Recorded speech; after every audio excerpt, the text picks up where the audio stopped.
Bismillahirrahmanirrahim. Assalamualaikum warahmatullahi wabarakatuh. Alhamdulillahi rabbil alamin. Wassalatu wassalamu ala ashrafil anbiya'i wal mursalin Sayyidina Muhammad wa ala alihi wa sahbihi ajma'in. Amma ba'du. Jemaah subuh yang berbahagia, pagi ini hadis yang ke-23 diriwayatkan oleh Imam At-Tirmizi dengan sanadnya daripada Ummi Hani binti Abi Talib qalat, diriwayatkan daripada Ummi Hani binti Abi Talib qalat, ia berkata, qadima Rasulullah sallallahu alaihi wasallam Makkah qadmatan walahu arba'u ghadair wa fi riwayatin dhafair. Ummu Hani ini saudaranya Sayyidina Ali bin Abi Talib, sepupunya juga Rasulullah sallallahu alaihi wasallam. Ummu Hani ini masuk Islam agak ke belakang. Dia baru masuk Mekah pada Fathu Makkah. Fathu Makkah itu tahun ke-8 Hijriah, baru masuk Islam. Jadi Islamnya itu tidak sebelumnya, agak terkebelakang bersamaan dengan berbondong-bondongnya orang masuk Islam setelah Fathu Makkah, setelah kota Mekah dibuka kembali oleh Nabi sallallahu alaihi wasallam. Dikatakan bahwa Ummu Hani ini pernah dilamar oleh Nabi sallallahu alaihi wasallam. Pernah dilamar oleh Nabi sallallahu alaihi wasallam. Akan tetapi Ummu Hani menolak. Maksudnya tidak menerima, i'tazarat, bukan menolak ya, i'tazarat. Maksudnya memberitahukan keuzuran-keuzurannya kepada Nabi sallallahu alaihi wasallam. Artinya ketidaksediaannya, dan alhamdulillah Rasulullah menerima uzurnya. Menerima, kalau bahasanya penolakannya lah ya kan ya. Sehingga tidak jadilah dia diperistri oleh Nabi sallallahu alaihi wasallam. Ummu Hani ini kunyah, kalau namanya Atikah, Ain alif ta kaf ta marbuta, Atikah. Itu salah satu riwayat. Ada juga yang mengatakan namanya Hindun, ya kan, Hindun. Yang jelasnya di rumah Ummu Hani lah Nabi sallallahu alaihi wasallam di pagi-pagi Fathu Makkah itu mengerjakan solat duha sebanyak 8 rakaat. Nah, itulah riwayat tentang rakaat terbanyak yang pernah dilakukan oleh Nabi sallallahu alaihi wasallam tentang solat duha, 8 rakaat. Itu Ummi Hani. Meninggal cukup diberi umur panjang, meninggal di zaman Muawiyah, di zaman Muawiyah radhiyallahu anhum ajma'in. Ummu Hani mengatakan, qadima Rasulullah sallallahu alaihi wasallam Makkah. Rasulullah sallallahu alaihi wasallam datang ke Mekah. Maksudnya datang ke Mekah itu saat Fathu Makkah. Qadima Rasulullah sallallahu alaihi wasallam qadmatan. Datang Rasulullah sallallahu alaihi wasallam ke Mekah dengan suatu kedatangan, walahu, dan pada Rasulullah sallallahu alaihi wasallam arba'u ghadair. Wa fi riwayatin dhafair. Ghadair dalam riwayat dhafair. Ghadair atau dhafair itu maknanya satu. Yang dimaksud itu yang sering pernah kita dicacing rambutnya. Jadi pada waktu Rasulullah datang ke Mekah, waktu Fathu Makkah itu, Ummu Hani melihat bahwa rambut Rasulullah SAW sudah dicacing 4. Dicacing 4. Itu kata Ummu Hani. Karena setelah Rasulullah SAW hijrah ke Madinah, Rasulullah kembali ke Mekah atau datang ke Mekah lagi itu sebanyak 4 kali. semenjak dia meninggalkan Mekah pada tahun ke-13 dari kenabian, itu selama 10 tahun di Madinah Rasulullah hanya 4 kali kembali ke Mekah. Yang pertama dia datang ke Mekah itu waktu Umratul Qadha, sekitar tahun ke-6 Hijriah. Umratul Qadha, karena tahun Umratul Qadha itu masuk umrah qadha. Apa yang dengan umrah qadha? Karena tahun sebelumnya Rasulullah SAW ingin datang melaksanakan umrah, tapi dihalang oleh orang kafir Quraisy, tidak boleh masuk, yang kemudian melahirkan perjanjian Hudaybiyah, melahirkan perjanjian Hudaybiyah. Kemudian Rasulullah SAW datang lagi ke Mekah itu pada Fathu Makkah yang kedua, pada Fathu Makkah tahun ke-8 Hijriah, waktu membuka kota Mekah. Kemudian yang ketiga Rasulullah SAW datang lagi ke Mekah itu waktu Umrah Ji'ranah, waktu Umrah Ji'ranah. Di Umrah Ji'ranah itu setelah perang dengan Hawazin, dengan orang-orang Taif. Sepulang dari perang dengan kabilah Hawazin, perang Taif itu, Rasulullah singgah beristirahat di Ji'ranah, capek semuanya pulang dari perang. Lalu kemudian saat sahabat-sahabatnya itu tertidur pulas semuanya, Rasulullah beserta beberapa sahabat yang dia pilih masuk ke Mekah untuk mengerjakan umrah dan kembali lagi ke Ji'ranah setelah selesai melaksanakan umrah. Itu yang ketiga kalinya. Yang keempat kalinya Rasulullah datang ke Mekah waktu Hajjatul Wada' tahun ke-10 Hijriah. Haji yang penghabisan. Setelah itu memang Rasulullah SAW tidak hidup lama lagi. Kan Hajjatul Wada' itu pada bulan Zulhijjah. Lalu riwayat yang banyak mengatakan bahwa Rasulullah SAW tahun berikutnya di bulan Rabiul Awal meninggal dunia. Jadi setelah haji itu Rasulullah kira-kira 3 bulan setelah haji itu meninggal dunia. Itu datangnya Rasulullah SAW ke Mekah setelah berhijrah, hanya 4 kali. Nah, itu pula kemudian yang disimpulkan oleh Imam Ibnul Qayyim dalam kitabnya Zadul Ma'ad dengan mengatakan bahwa Rasulullah itu berumrah hanya 4 kali. Berumrah hanya 4 kali. Ya kan? Jadi Rasulullah tidak banyak umrahnya. Haji cuma sekali, umrah 4 kali.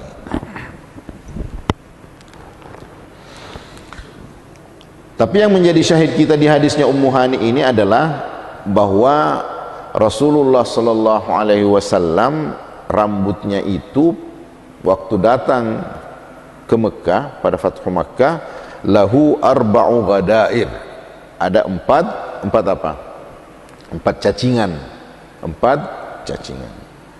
Tahu cacingan kan? Bukan cacingan ini, cacing, bukan cacingan. 4 cacing. Cacing itu yang digening rambutnya. Apa namanya? Apa?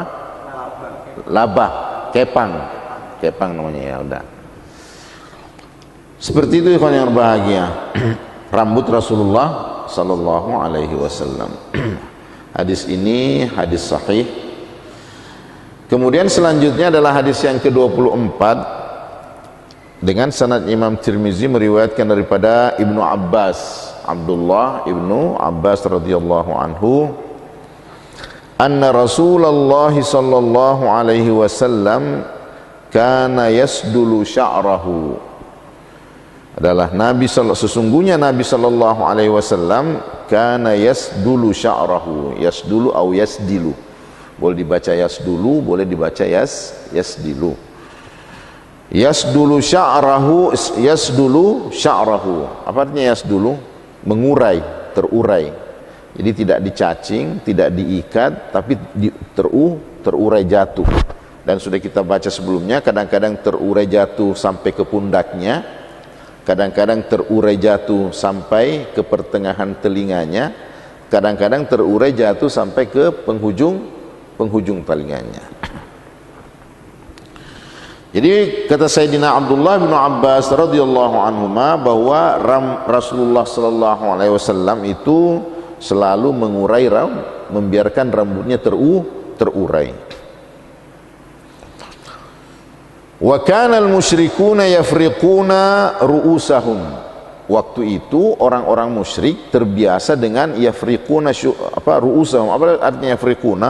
Memisahkan rambutnya. Memisahkan rambutnya itu artinya mengambil separuhnya dan dibiarkan terurai ke samping kanan, dan yang lainnya dibiarkan terurai ke samping kiri. Artinya dibelah dua, ya, dibelah dua, itu namanya yafriquna. Wa kana ahlul kitabi yasduluna ru'usahum. Kalau orang musyrik kebiasaannya adalah membelah rambutnya dan membiarkannya terurai ke kiri dan ke kanan. Kalau orang-orang ahlul kitab, orang-orang Yahudi itu membiarkan rambutnya terurai tanpa dibelah, ya kan, ya. Wa kana yuhibbu muwafaqata ahlil kitab fi ma lam yu'mar fihi bi syai'in. Wa kana, dan Rasulullah sallallahu alaihi wasallam yuhibbu, senang, suka, muwafaqata ahlil kitabi, mensamai ahlul kitab fima lam yu'mar fihi bisyai'in, di perkara-perkara yang Rasulullah sallallahu alaihi wasallam tidak diperintahkan sesuatu. Kalau dia diperintahkan untuk berbeda dengan orang Yahudi di perkara-perkara tertentu, dia mengikuti petunjuk Allah Subhanahu wa taala. Tapi andaikan tidak ada perintah, Rasulullah sallallahu alaihi wasallam itu lebih suka menyerupai ahlul kitab daripada menyerupai orang musyrik. Tapi para ulama-ulama kita mengatakan bahwa kecenderungan ini itu di awal Islam, sebelum ada perintah dari Allah Subhanahu wa taala kepada Rasulullah sallallahu alaihi wasallam untuk menyalahi atau membedai perangai-perangai orang Yahudi. Karena di banyak nusus-nusus yang kita temukan dari hadis Rasulullah SAW, beliau selalu berusaha untuk berbeda dengan orang Yahudi, ya kan, ya. Sewaktu pensyariatan puasa Asyura tanggal 10 Muharram, kan Rasulullah SAW datang ke Madinah, dia dapatkan ahlul kitab itu berpuasa setiap tanggal 10 Muharram. Lalu Rasulullah bertanya, kenapa mereka mempuasakan 10 Muharram? Lalu orang Yahudi mengatakan, atau dijawab oleh orang-orang, bahwa mereka mempuasakan tanggal 10 Muharram karena di tanggal itulah Allah menyelamatkan Nabi Musa dari Fir'aun.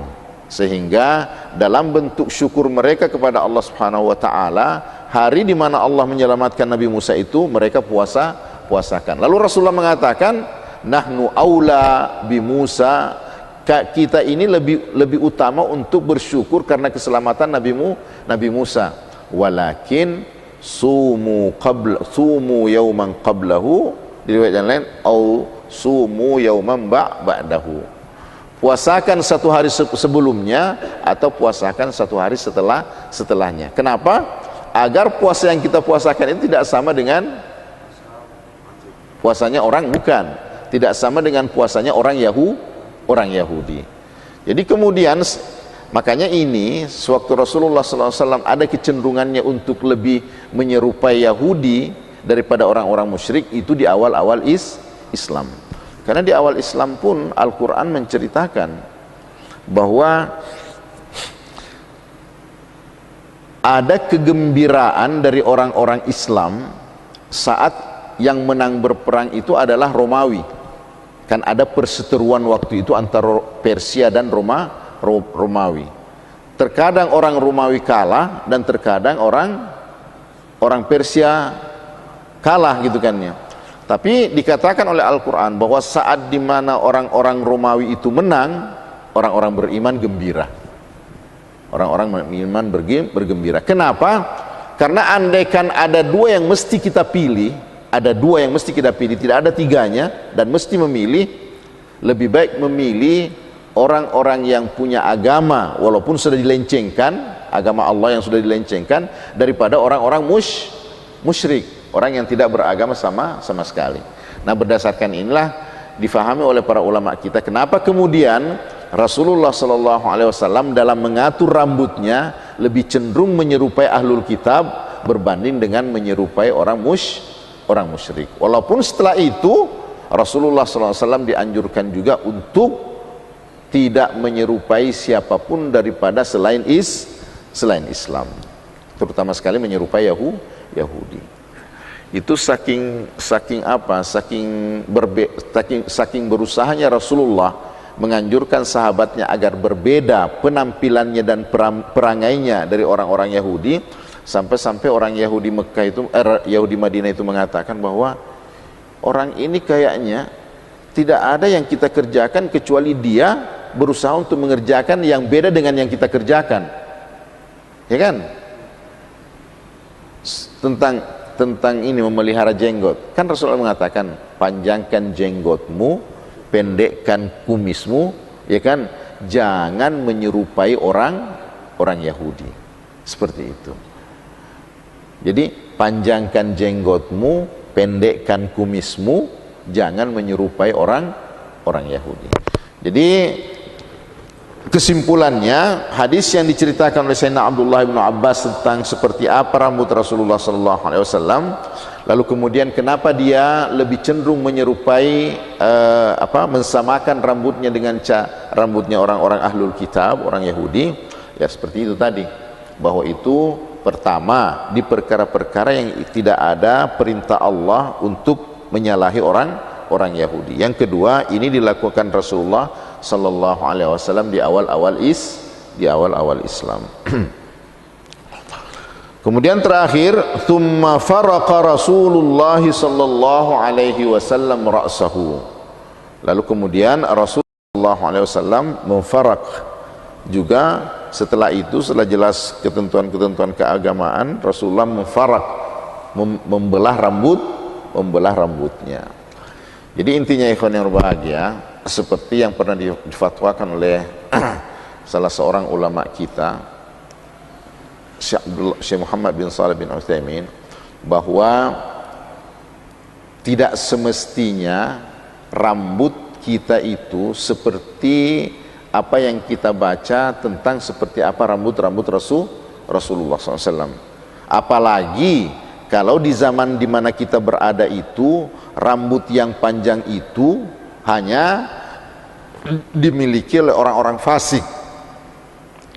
Gondrong itu, rambut panjang itu identik dengan apa?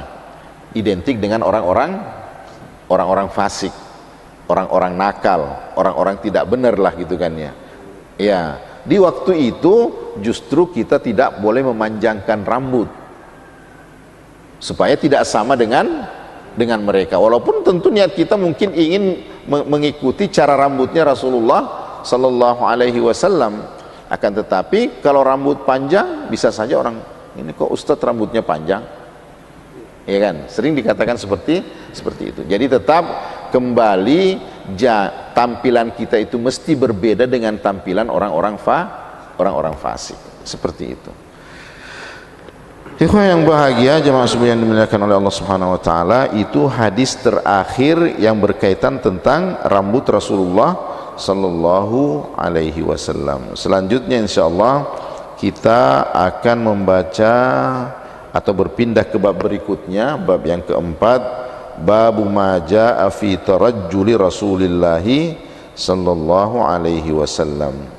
Bab yang akan menceritakan, yang akan menyebutkan hadis-hadis berkaitan dengan tarajjul. Tarajjul itu bisa berarti membiarkan rambut terurai, bisa berarti tarajjul itu cara berjalan, ya kan? Baik, mudah-mudahan yang telah kita baca dan hadis yang bab maja fi tarajjuli Rasulullah SAW akan kita baca besok pagi. Semoga yang telah kita baca itu bermanfaat adanya, dan mudah-mudahan insyaallah dengan kita sering membaca hadis-hadis Rasulullah sallallahu alaihi wasallam, kita terasa dekat dengan Rasulullah, dan mudah-mudahan di akhirat kelak kita akan mendapatkan syafaat Rasulullah sallallahu alaihi wasallam. Subhanakallahumma bihamdika asyhadu an la ilaha illa anta astaghfiruka wa atubu ilaik. Wa sallallahu wa sallama wa baraka ala abdika wa rasulika Muhammad wa ala alihi wa sahbihi ajma'in. Walhamdulillahi rabbil alamin. Wassalamu alaikum warahmatullahi wabarakatuh.